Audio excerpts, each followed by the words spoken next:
SCP-재단처럼 편측 개체들과 관련된 묘주의 단체, 이번 영상에서는 그 중에서도 가장 밝혀진 것이 없는 공장을 알아보도록 하겠습니다.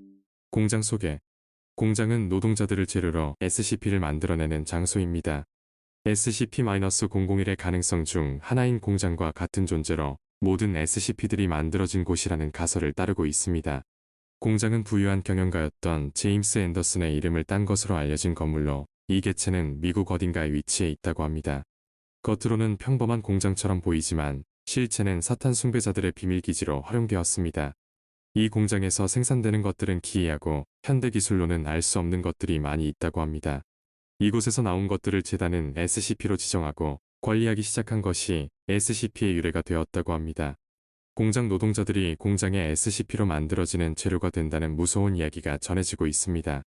SCP-4000 금기와의 연관성. 공장과 관련된 SCP로 SCP-4000이 있습니다. 이것은 다른 차원에 있는 숲 형태의 공간형 SCP인데요. 특정한 절차를 통해서만 접근할 수 있습니다.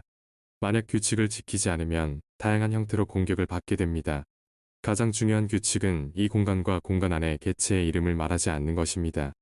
이 공간에서 동일한 명칭을 사용한 현장 요원들은 기이한 행동으로 사망하거나 물리적 형태의 변화를 경험합니다. 목과 몸이 늘어나 굴뚝같이 되거나 눈에서 나뭇가지 같은 뼈가 튀어나온다거나 하는 방식입니다. 이런 규칙을 알게 된 SCP-재단은 이 구역을 탐사할 때 공간 내의 개체들에게 항상 친절해야 하며 절대로 자신의 이름이나 별칭을 언급하지 않도록 교육을 받고 있습니다.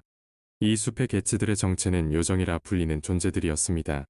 이들은 묘주의 단체 공장과 관련이 있는데 공장의 주인이었던 제임스 앤더슨이 SCP-55-1에게 사망하고 공장을 처분하기 위해 모이게 된 단체가 SCP-재단의 기원이 되고 있습니다.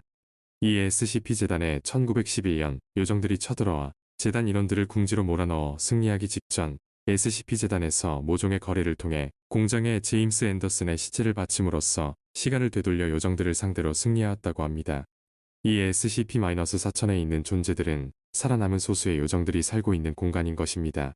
공장에 대한 설정이 거의 없는 이유. 공장에 대한 추가적인 설명은 다른 요주의 단체들에 비해 베일에 쌓여 있습니다. 그 이유는 외적으로 살펴보면 조금 황당한데요. 그것은 바로 2014년 요주의 단체 경연에서 공장 팀원들이 탈주했기 때문이라고 합니다.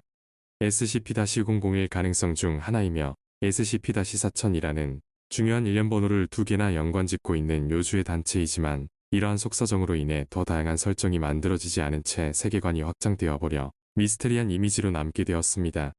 오히려 애매한 설정을 붙였다가 입지가 좁아지는 것보다는 나을 수도 있을 것 같습니다.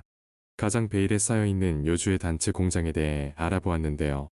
이 공장에 대한 자세한 설명을 확인하고 싶으신 분들은 SCP 사이트의 공장에 대한 페이지를 참고하시기 바라며 사이트 링크는 댓글에 남겨두도록 하겠습니다. 재미있게 보셨다면 구독과 좋아요 부탁드립니다. 다음에 더 좋은 영상으로 찾아뵙겠습니다. 감사합니다.